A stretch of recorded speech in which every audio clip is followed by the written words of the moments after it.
Máscaras, vacinas. Os métodos de combate à Covid voltam a ser assunto em meio a uma onda de novos casos da doença no Brasil. Métodos eficazes, métodos conhecidos, mas que nem sempre são lembrados pela população. Eu sou a Aline Pellegrini e esse aqui é o Durma Com Essa, o podcast de notícias do Nexo.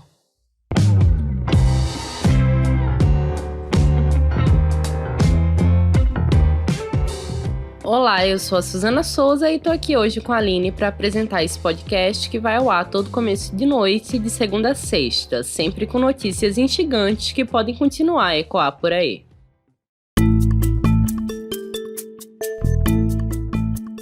Quarta-feira, 23 de novembro de 2022, dia seguinte a duas decisões importantes da Anvisa sobre a pandemia de Covid-19. A Agência Nacional de Vigilância Sanitária determinou na terça a volta da obrigatoriedade do uso de máscaras em aviões e aeroportos e a aprovação do uso emergencial das vacinas bivalentes, que são versões atualizadas do imunizante. As medidas representam uma reação da agência ao crescente número de casos da doença no Brasil. O país vive uma nova alta de infecções de Covid-19 desde outubro, por causa do relaxamento de medidas de proteção, da queda na cobertura vacinal e da circulação de subvariantes da Omicron, como a BQ.1. 12 estados do país registraram aumento dos casos de Covid-19 nas últimas 4 semanas, segundo o boletim da Fiocruz divulgado no dia 18 de novembro. É nesse contexto que a Anvisa volta a exigir o uso de máscaras em aeroportos e aviões. Os diretores da agência disseram que os dados mais recentes da pandemia justificam a volta da regra, que começa a valer em todo o país na sexta-feira. O Antônio Barra Torres, que é diretor-presidente da Anvisa, também mencionou a proximidade das festas de fim de ano e das férias escolares ao votar a favor da volta da obrigatoriedade. Esses eventos costumam levar ao aumento da circulação de pessoas em aeroportos.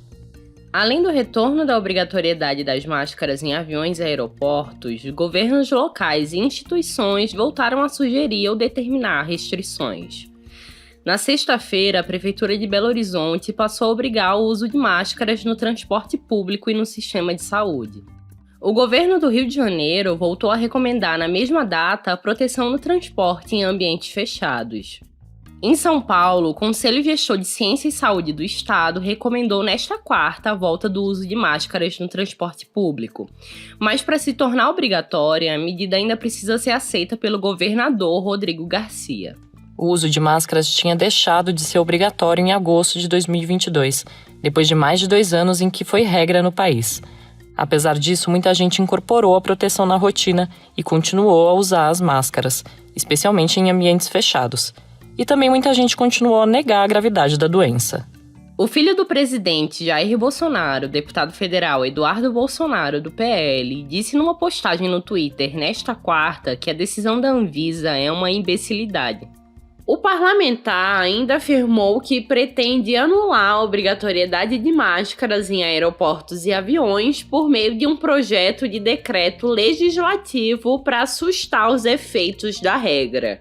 O Eduardo Bolsonaro disse tudo isso mesmo depois de tantos anos de pandemia, mesmo sendo consenso entre os cientistas que as vacinas e o uso de máscaras são eficazes para deter o vírus num cenário em que ele continua circulando. E vale lembrar que o uso de máscaras é necessário mesmo para quem já se vacinou contra a Covid-19 ou que já tenha tido a doença. O equipamento faz com que o vírus encontre dificuldades em se espalhar de forma massiva, já que um número maior de pessoas está protegido. Como consequência disso, há menos casos confirmados e também menos mortes.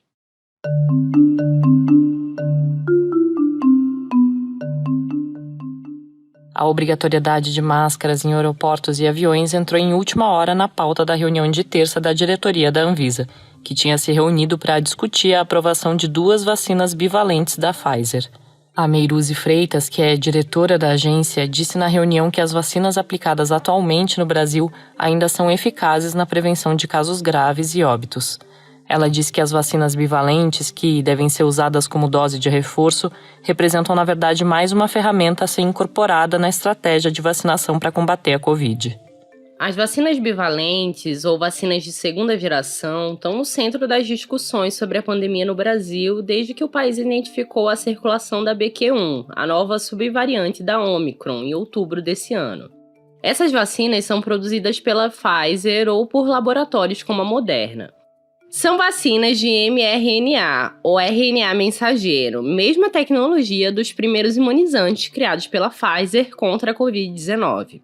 O diferencial delas é que são adaptadas para combater a variante Ômicron do coronavírus, que hoje é a principal em circulação. A Ômicron é uma linhagem do novo coronavírus que foi identificada em novembro de 2021 na África do Sul. Em 2022, ela se tornou a variante dominante do vírus em diversos países, incluindo o Brasil.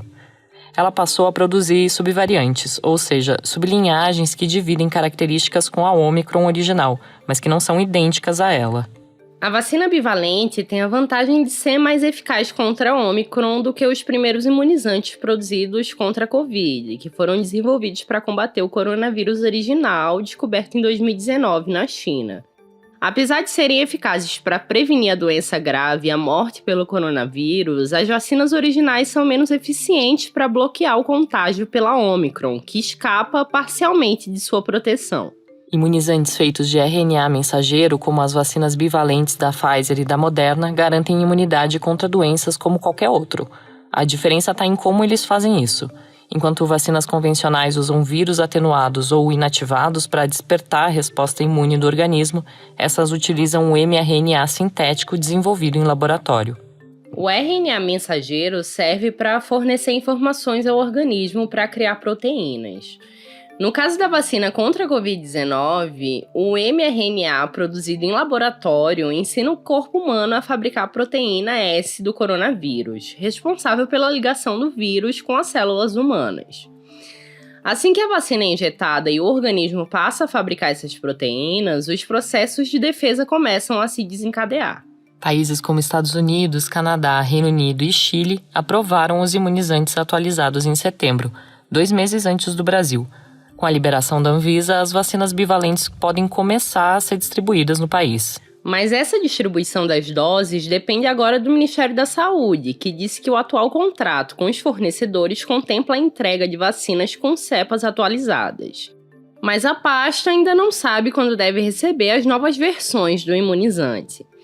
Além disso, a estratégia de vacinação do Ministério da Saúde para o futuro ainda está indefinida, segundo uma reportagem do jornal Folha de São Paulo. Especialistas afirmam que as vacinas bivalentes só devem começar a ser aplicadas no Brasil em 2023.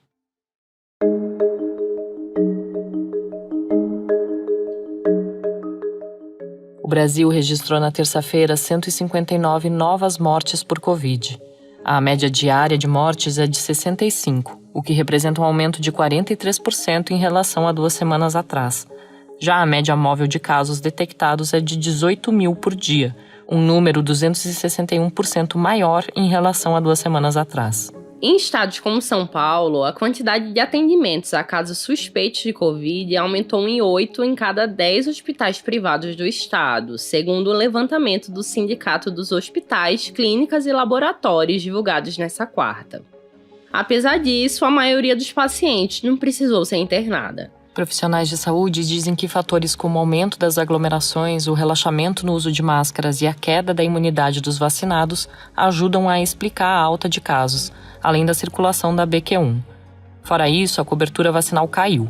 Segundo dados do consórcio de veículos de imprensa, apesar de 80% da população brasileira ter feito o esquema vacinal completo contra a Covid-19, só 50% tomaram a 3ª e a 4ª dose de reforço considerada fundamentais para combater variantes mais transmissíveis, como a Ômicron e suas sublinhagens. Uma das maiores dificuldades é com a vacinação infantil. Apesar da liberação da Anvisa de vacinas da Pfizer e da Coronavac contra a Covid-19 para bebês e crianças de até 11 anos, a imunização desses grupos está atrasada e lenta no Brasil, mesmo com a capacidade do sistema de saúde de aplicar milhões de doses por dia.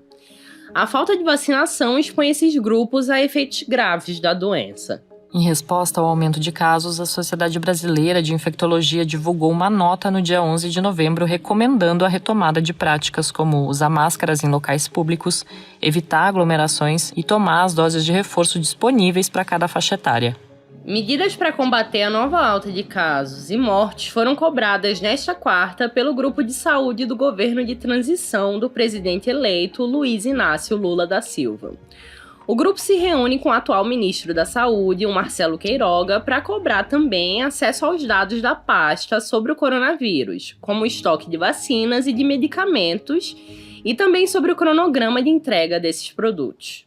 Não precisa o novo governo, o governo do presidente Lula, iniciar o seu mandato a partir de 1º de janeiro para fazer uma intensificação vacinal, para poder voltar a tomar medidas muito substantivas do ponto de vista de esclarecimento da população de que nós estamos vivendo um acréscimo muito substantivo de casos. Nós queremos poder identificar exatamente a situação atual, que medidas estão sendo tomadas, até para poder dar lastro para as recomendações que nós vamos fazer. Você ouviu aí o Arthur Quioro, que é ex-ministro da Saúde e membro do grupo de transição de Lula, em fala a jornalistas na terça. Ele também disse que o governo manteve as informações em sigilo. O acesso a elas, no entanto, é essencial para o planejamento das ações contra a Covid-19 no próximo ano. Ações que, como as definidas pela Anvisa na terça, buscam evitar a ampliação da tragédia, que já deixou mais de 689 mil brasileiros mortos.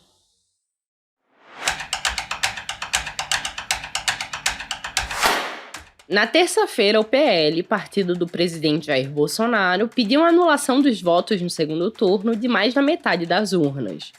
Segundo o próprio partido, isso daria vitória a Bolsonaro. O pedido é baseado em um relatório de uma auditoria do Instituto Voto Legal, que foi contratada pela Legenda. A Isabela Cruz escreveu sobre o tema. Isabela, qual o argumento do PL? O PL, junto com Republicanos e o PP, que fizeram parte da coligação da campanha de Jair Bolsonaro à presidência, diz que contratou uma auditoria das eleições de 2022 e que essa auditoria apontou inconsistências no funcionamento de parte das urnas utilizadas, especificamente as de modelos 2009 a 2015. Já as urnas de modelo mais novo, o de 2020, teriam funcionado normalmente.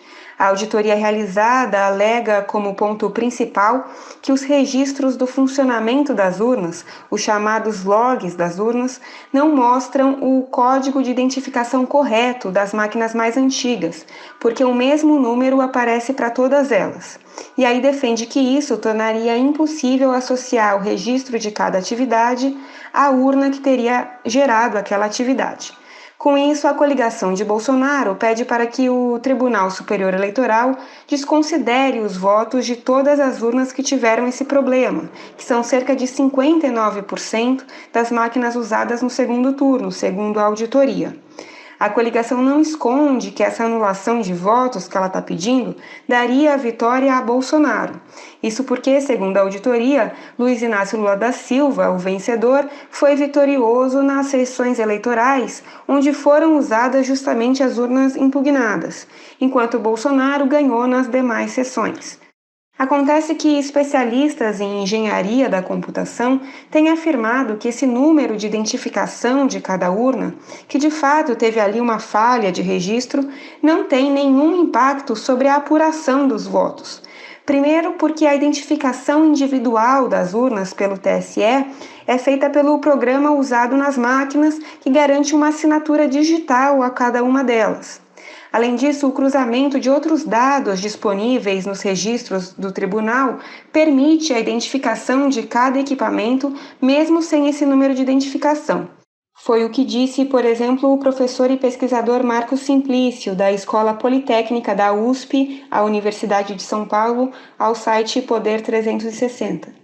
E por que só impugnaram o resultado do segundo turno, se as urnas foram usadas também no primeiro?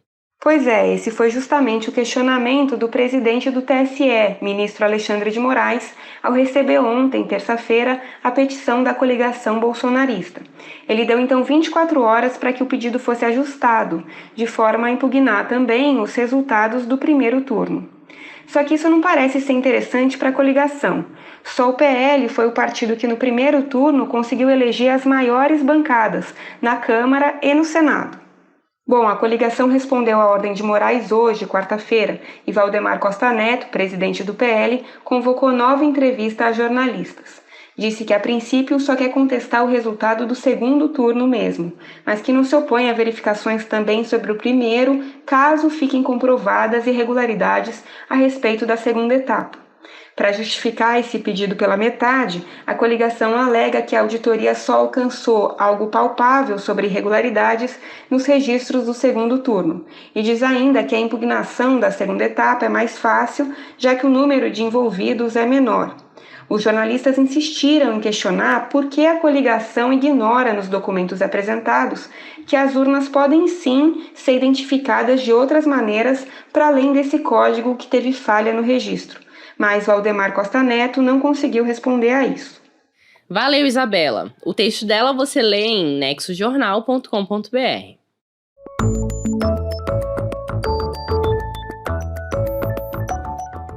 A agricultura urbana tem sido uma aposta de governos ao redor do mundo para garantir a segurança alimentar e desenvolver cidades cada vez mais sustentáveis. A Beatriz Gatti escreveu um texto explicando como o poder público pode incentivar a atividade agrícola em cidades e fala quais os benefícios desses cultivos. A agricultura urbana e periurbana é basicamente o conjunto de atividades agrícolas realizadas em cidades, que vão desde o cultivo e processamento, tanto de alimentos quanto de produtos não alimentícios, até a distribuição deles. E esse caminho entre a produção e distribuição costuma ocorrer de forma bem mais rápida justamente pela proximidade com centros consumidores. As iniciativas de agricultura urbana variam conforme a demanda do local e o tipo de benefício que se quer ter com elas. Por exemplo, em um lugar com muitas inundações, pode ser interessante ter algum tipo de horta para dar mais permeabilidade para o solo. E além de um incremento na renda e até uma oportunidade de emprego, a agricultura urbana pode contribuir para a segurança alimentar, ajudar na educação ambiental de crianças, fortalecer a saúde pública e também promover cidades mais sustentáveis. Mas para isso acontecer, cabe aos gestores públicos identificar as iniciativas que já existem nos municípios para fortalecê-las e também para criar outras que sejam necessárias. Eu conversei com a Jéssica Crissafides, que é pesquisadora do Centro de Estudos em Sustentabilidade da FGV de São Paulo, e ela destacou a importância de parcerias com movimentos sociais, universidades e instituições de pesquisa para o fomento da agricultura urbana. Segundo a Jéssica, também é fundamental que, na gestão pública, o tema não fique restrito somente às secretarias de Agricultura e Meio Ambiente, e que passe também, por exemplo, pelas pastas de obras, assistência social, educação e saúde de um município. O texto dela você lê em nexojornal.com.br/futuro.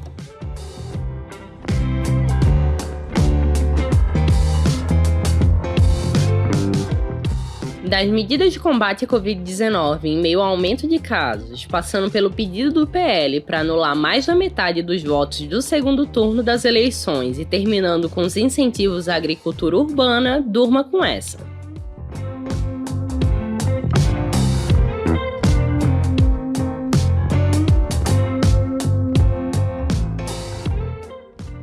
Com roteiro de Aline Pellegrini, produção de Suzana Souza, participações de Isabela Cruz e Beatriz Gatti e edição de áudio de Luiz Serafim, termina aqui mais um Durma com essa. Amanhã tem mais. Até!